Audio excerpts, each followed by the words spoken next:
এই দেখো বন্ধুরা, বসিয়ে দিয়েছি কিন্তু ভাত। দেখো বসিয়ে দিলাম ভাত। তারপরে এই দেখো এদিকে বসিয়ে দিয়েছি হচ্ছে মুসুর ডাল। মুসুর ডাল বসালাম কাঁচা লঙ্কা দিয়ে। আর কি কি রান্না করব চলো দেখি।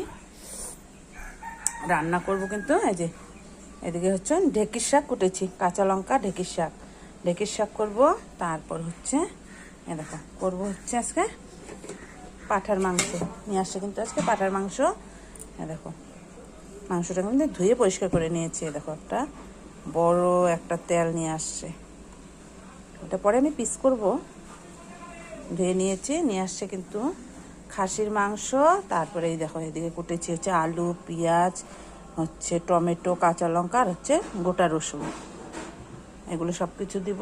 তারপরে দেখো এদিকে হলো মশলা বাটা করেছি, লঙ্কা বাটা, হচ্ছে পেঁয়াজ বাটা, আদা বাটা, জিরা বাটা, রসুন বাটা, এগুলো সব মশলা পাটায় বাটলাম।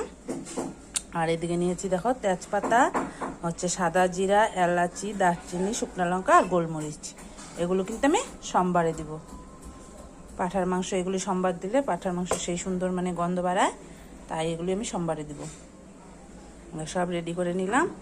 আর হচ্ছে ডালের সাথে খাওয়ার জন্য ভেন্ডি ভাজবো। ভেন্ডিটা এখনও কুটিনি, ভেন্ডিটা কুটবো, ভেন্ডি ভাজবো। এই রান্না করব আজকে। মাংসটা ঢেকে রাখি।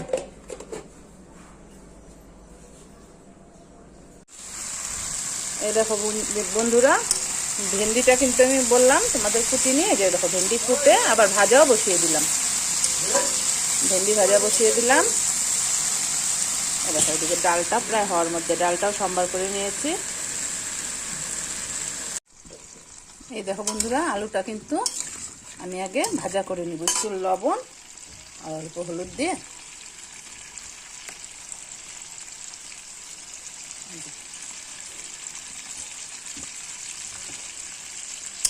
অল্প লবণ হলুদ দিয়ে আগে আলুটা ভাজা করে উঠাবো, তারপর হচ্ছে মাংসটা রান্না করবো। এই দেখো বন্ধুরা, তেল কিন্তু গরম হয়ে গেল। এই যে দেখো এখন সব গোটা গরম মশলাগুলি এটার মধ্যে দিয়ে দিলাম।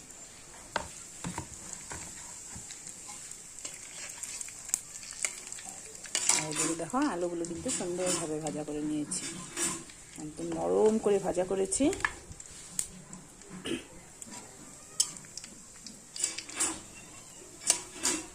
সম্বারগুলো কিন্তু আমার সুন্দর করে ভাজা হয়ে গেলে এখন দেখো দিয়ে দেবো পেঁয়াজ, টমেটো, রসুন, কাঁচা লঙ্কা। চলো সব একবারে দিয়ে দেবো।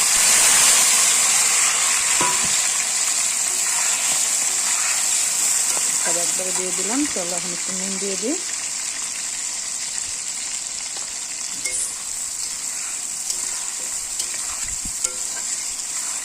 সুন্দরভাবে ভাজা করব। তারপর এই যে সব মশলা দিয়ে দিব, পেঁয়াজ বাটা, লঙ্কা বাটা, আদা বাটা, রসুন বাটা, জিরা বাটা।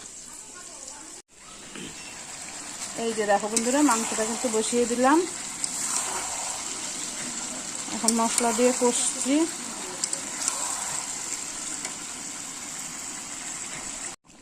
দেখো বন্ধুরা, তেলগুলো কিন্তু আমি এই যে অর্ধেক সিদ্ধ করে এই যে এখন তুলে রাখবো।